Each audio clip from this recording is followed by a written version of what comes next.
I think an artist has to give up his name or her name. When you start a new piece and you start it again, you have this always behind, and I think it doesn't really free you. Maybe it closes your practice. In the moment when there will be no names, and maybe also art would happen even outside the museums or in places where you don't think about it, then it would be something super normal. It would be like something that, you even don't call it art.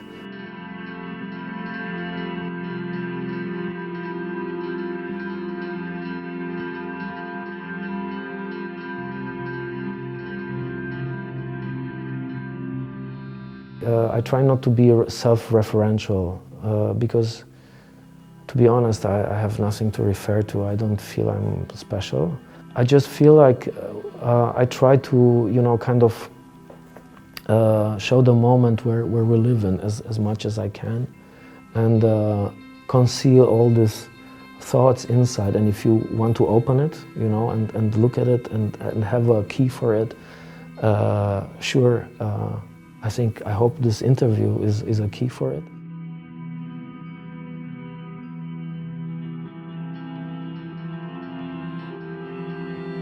How I became an artist relies to the fact that I was, as a teenager, I came to Germany from Romania, and I was actually fulfilling this kind of movement from one place to the other, and somehow this idea of I read a lot about art, and I felt this kind of moment of freedom looking into art or being an artist, because somehow I felt I'm outside of the society and can do whatever I can and want. And so this was the idea of becoming an artist, freeing myself from the society. I was 14, and in Romania the museums that time, were interesting, but I think the works that, let's say, that I saw in books were more, interesting for me than what I saw in the museums at that time. So actually it came from let's say, from reading and looking at work, rather than, experiencing it immediately in the museum. I never thought that I would become an artist. It was just always something that I thought it's the maxim of thinking. And I discovered, let's say, art when I was 16, starting to, draw and paint myself. And then it became like an aim to study art. So suddenly I was reading letters that actually I wrote to my grandparents in Romania, and they were so naive. Today I would really laugh about them, but it was like a new thing that I felt in love, and it's, till today, art is something that totally filled my heart and my thoughts. So I think it's interesting that these thoughts actually freed me, and actually all of us are freed in a way by art, and I think this is one of the reasons why art should be around us and in us. For me, it's I think an artist also not only paints some nice things and shows some great colors. I think an artist has also the possibility of showing the moment that we live in, and actually mark it by using tools that an artist has in order to make us this moment of intenseness.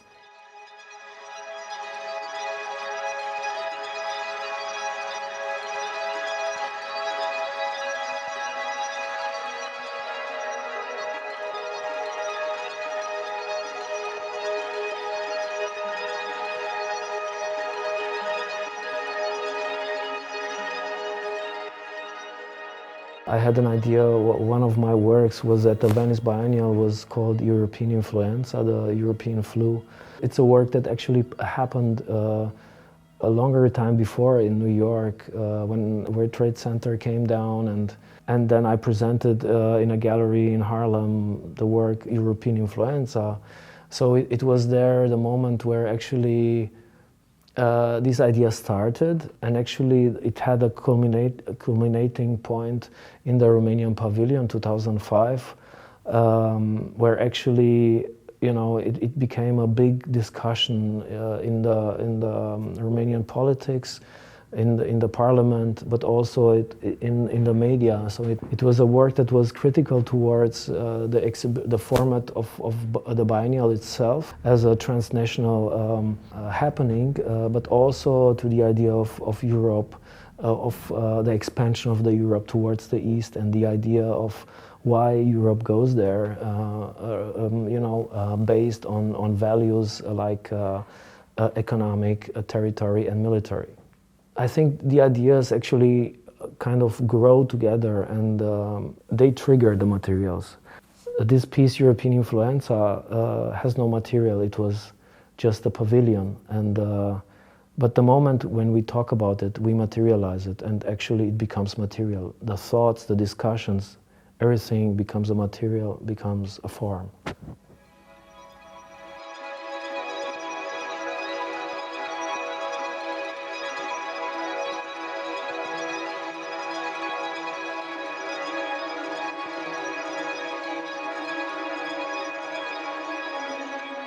The work called Laundry that was installed 2019 in a limited section of the Art Basel.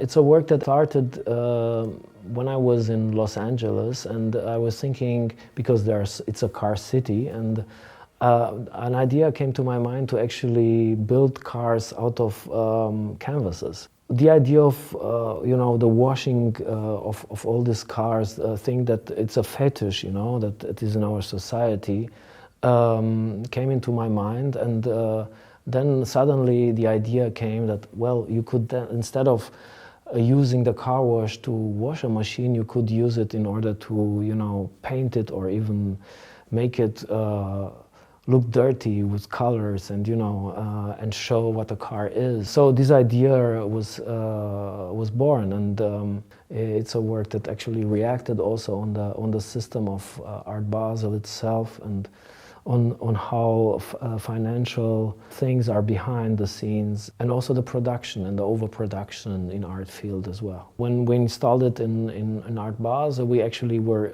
just focusing on the idea of the performance. So we would have colors like spraying out of those rolls, and the cars moving up and down, but I never thought that there is a quality in this painting, let's say, and when Art Basel stopped, then I actually discovered for myself that these canvases are beautiful in a way.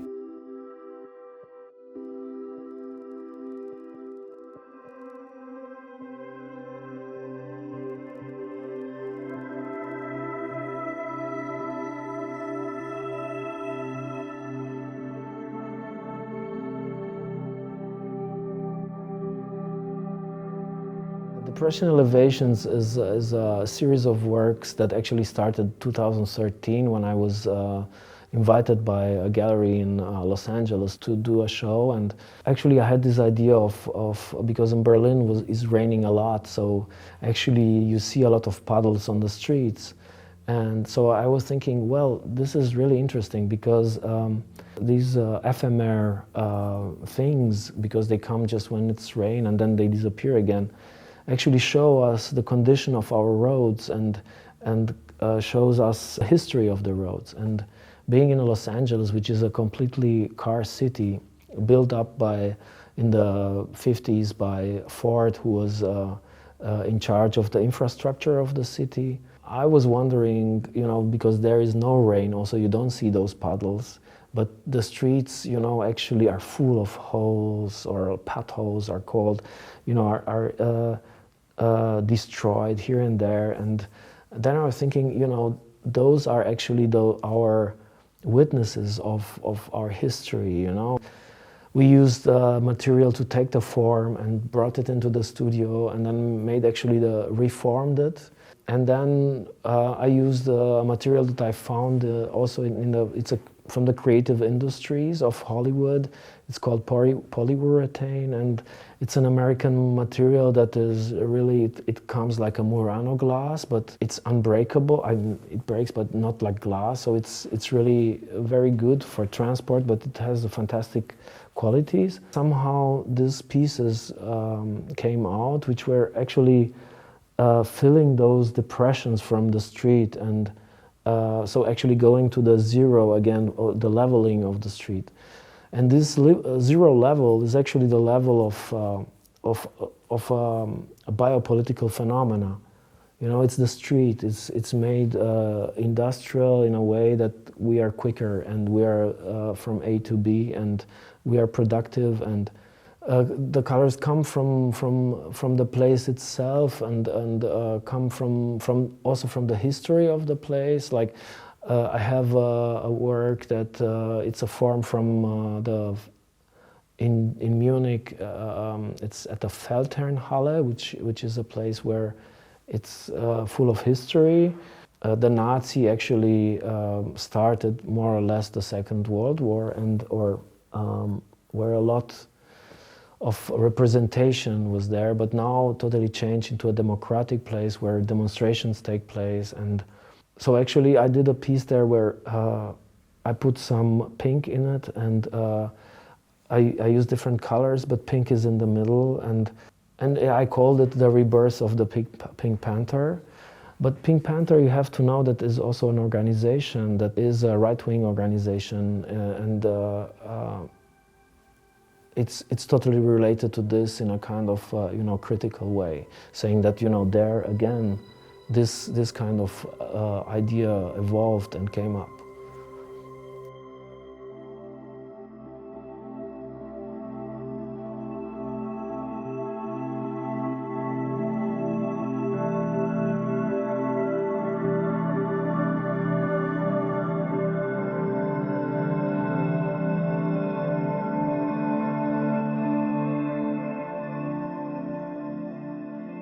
If we take the idea of this work that I did in the Kunsthalle Bremen, it was called Smoking in a Museum, and it's actually I installed a smoking space that you see in airports and everywhere. I installed it actually in a museum room, a big room where they had Louis Corinth and fantastic paintings. I was thinking about how the idea of smoking and not smoking affects our relation with the system or the state. If we go back to again to the 30s, 40s, it was Hitler the first who actually forbid smoking in places, and also forbid women to smoke. It's this kind of idea that is transported, but nobody thinks about it anymore, and it's somehow there. And in the city like Bremen, which is a city of trade, where the first bringing the tobacco from all over and bring it into the society, actually it reflects this moment of industrialization, let's say, I would say not material, but of a habit that comes really from the antique times into our times, and the moment of the relationship between the state and its citizens, and how it actually reacts to it. So the work was not only this glass cube, the work was also that you had outside signs, where normally when you enter an institution, you would have the cigarette that is, cut out. In this, the cigarette was open, and you say, yeah, you can smoke in the show, and then also in the elevators. So some really keen people, or like a little bit crazy people, they light up their cigarettes even outside of this, of the glass box. So it became a little bit chaotic. I'm also interested in actually challenging the system itself. So it's also this moment of, showing like how far are we at this moment, or why we challenged ourselves to become restrained in this way. As you say, yeah, it becomes a private thing. Smoking is a thing that, you have it for yourself and you don't share. But I understand that it has different ideas, and the ideas of forbidding it changed. And also, yeah, I'm not smoking also anymore. So this is the result.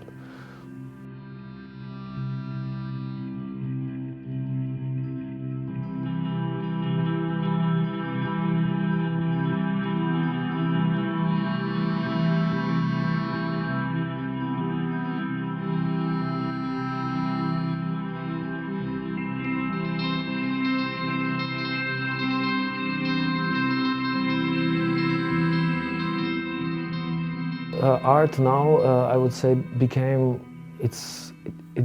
industrialized. So we live in an industrial moment where I call it a moment of materialization. This is why also I call my works materializations.